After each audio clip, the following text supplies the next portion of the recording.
তার মানে কি এই সন্তানের বাবার কোনো পরিচয় নেই? সন্তান কি অবৈধ সন্তান? আপনার কি মনে হয় আমাদের হসপিটালে অবৈধ সন্তানের জন্ম হয়? আমাদের হসপিটালে অবৈধ কোনো সন্তানের জন্ম হয় না। কারো পাপের ভাগীদার আমরা হতে চাই না। আপনারা বেরোন তো। হ্যালো বন্ধুরা, আপনারা কি ভাবছেন মেঘলা আর অনিকের ভালোবাসার গল্পটা কি এখানেই শেষ, নাকি আসল ঝড়টা কেবল শুরু হলো? যারা ভাবছেন অনিক সত্য জানার পর সব ঠিক হয়ে যাবে, তারা হয়তো নাটকের মোড় সম্পর্কে এখনো আঁচ করতে পারছেন না। আজকের ভিডিওটি আপনাদের নিঃশ্বাস বন্ধ করে দেবে, কারণ আমরা আজ বিশ্লেষণ করতে যাচ্ছি গরিব ঘরে রাজপুত্র নাটকের পরবর্তী ভয়াবহ এবং আবেগঘন মোড়গুলো নিয়ে। ভিডিওটি শেষ পর্যন্ত দেখুন, কারণ শেষে আপনাদের জন্য থাকছে এই পর্বটি কখন আপলোড হবে তার সঠিক সময়। অনেক যখন জানতে পারল মেঘলার গর্ভের সন্তানটি তার নিজের, তখন তার পৃথিবীটা যেন পায়ের তলা থেকে সরে গেল।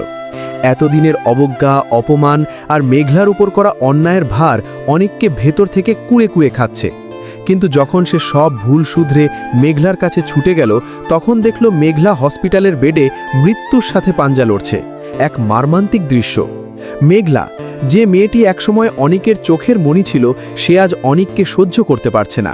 কিন্তু সবচেয়ে বড় ধাক্কাটি এলো তখন, যখন হসপিটাল কর্তৃপক্ষ মেঘলাকে বের করে দিতে চাইল। কেন? কারণ মেঘলা বাচ্চার বাবার পরিচয় দিতে রাজি নয়। একজন নারীর আত্মসম্মান যখন তার মাতৃত্বের চেয়েও বড় হয়ে দাঁড়ায়, তখন সমাজ তাকে কতটা নিষ্ঠুরভাবে আক্রমণ করে, এই দৃশ্যে তা ফুটে উঠেছে। কিন্তু প্রশ্ন হচ্ছে, অনিক কি মেঘলার এই কঠিন সময়ে তার পাশে দাঁড়াতে পারবে? অনিক তো সেখানে উপস্থিত। সে কি সবার সামনে দাঁড়িয়ে বলতে পারবে, আমি এই সন্তানের পিতা? যদি সে এই পরিচয় দেয়, তাহলে হয়তো মেঘলা বেঁচে যাবে। কিন্তু মেঘলা কি অনিককে ক্ষমা করবে? মেঘলার সেই জেদ, সেই চোখের জল আর অনিকের প্রতি তীব্র ঘৃণা কি এত সহজে মুছে যাবে? অন্যদিকে হসপিটালের ওই অমানবিক ডাক্তার আর কর্তৃপক্ষের আচরণ দেখে মনে হচ্ছে তারা মেঘলাকে বিনা চিকিৎসায় রাস্তায় ফেলে দেবে। অনিকের জন্য এটা কেবল তার সন্তানকে বাঁচানোর লড়াই নয়, বরং মেঘলার হারিয়ে যাওয়া সম্মান পুনরুদ্ধারের লড়াই। এবার আসা যাক নাটকের সবচেয়ে রহস্যময় চরিত্রের দিকে, অনিকের চাচা। বৃষ্টির সাথে তার কথা বলার ধরন আর তার রহস্যময় চাহনি এক নতুন ষড়যন্ত্রের ইঙ্গিত দিচ্ছে। যখন বৃষ্টি চাচার কাছে আহাজারি করছে যে অনিক তাকে ছেড়ে চলে যাবে, তখন চাচা খুব ঠান্ডা মাথায় বললেন, বাচ্চা তো এখনো জন্ম নেয়নি। এই একটি বাক্যেই নাটকের মোড় ঘুরে গেছে। এর মানে কি? এর মানে কি মেঘলার গর্ভের সন্তানের বড় কোনো ক্ষতি করার পরিকল্পনা করছেন চাচা? আমরা জানি চাচা শুরু থেকেই অনিকের সম্পত্তির উপর নজর রাখছেন।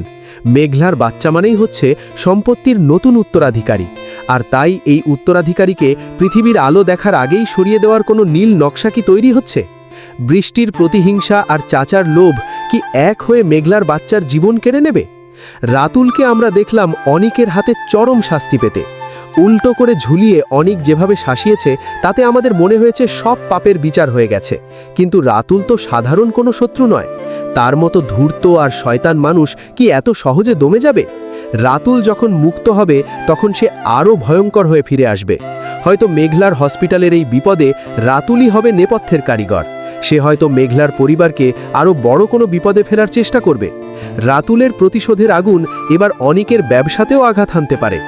নাটকের বিশ্লেষণ করলে দেখা যায় অনিক এখন এক দ্বিধা বিভক্ত মানুষ। একদিকে তার প্রেম, অন্যদিকে তার ভুল কাজের অনুশোচনা। সে রাতুলকে শাস্তি দিয়েছে ঠিকই, কিন্তু নিজের মনে মেঘলার জন্য যে ক্ষত সৃষ্টি করেছে, তা কি সারিয়ে তুলতে পারবে? মেঘলার বাবা মায়ের সেই করুণ আর্তনাদ আমাদের বুক ফাটিয়ে দিচ্ছে।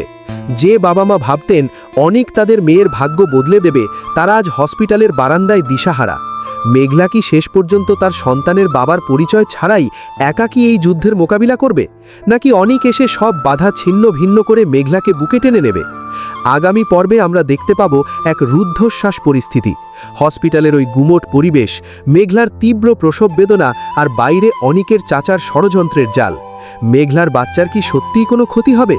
যদি হয়, তাহলে অনিক কি নিজেকে কোনোদিন ক্ষমা করতে পারবে? দর্শকরা এখন এক চরম উত্তেজনার মধ্যে আছেন। নাটকের প্রতিটি সংলাপ, প্রতিটি ফ্রেম আমাদের মনে করিয়ে দিচ্ছে যে জীবন সবসময় সহজ পথে চলে না। ভালোবাসার চেয়েও বড় হয়ে দাঁড়ায় ষড়যন্ত্র আর ভুল বোঝাবুঝি। আপনারা যারা অধীর অপেক্ষায় অপেক্ষা করছেন এই পরবর্তী টানটান উত্তেজনাপূর্ণ পর্বটি দেখার জন্য, তাদের জন্য বলে রাখি, নাটকটির এডিটিং প্যানেলে কাজ চলছে অত্যন্ত গুরুত্বের সাথে। যেহেতু গল্পটি এখন এক চূড়ান্ত শিখরে পৌঁছেছে, তাই নির্মাতারা চাইছেন না কোনো খুঁত রাখতে। সূত্র অনুযায়ী খুব শীঘ্রই, সম্ভবত আগামী কয়েকদিনের মধ্যেই এই মেগা এপিসোডটি আপলোড করা হবে।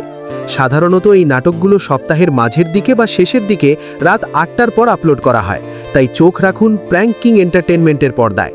মেঘলা কি ফিরে পাবে তার অধিকার? অনিক কি পারবে তার সন্তানকে রক্ষা করতে? বৃষ্টির পরবর্তী চাল কি হবে? এসব কিছু জানতে হলে চোখ রাখতে হবে পরবর্তী পর্বে। আজকের এই রিভিউ আর প্রিভিউ যদি আপনাদের ভালো লেগে থাকে তাহলে অবশ্যই বন্ধুদের সাথে শেয়ার করুন। আর আপনার কি মনে হয় মেঘলার বাচ্চার কি ক্ষতি হবে? কমেন্ট বক্সে আপনার মতামত জানাতে ভুলবেন না। ধন্যবাদ সবাইকে।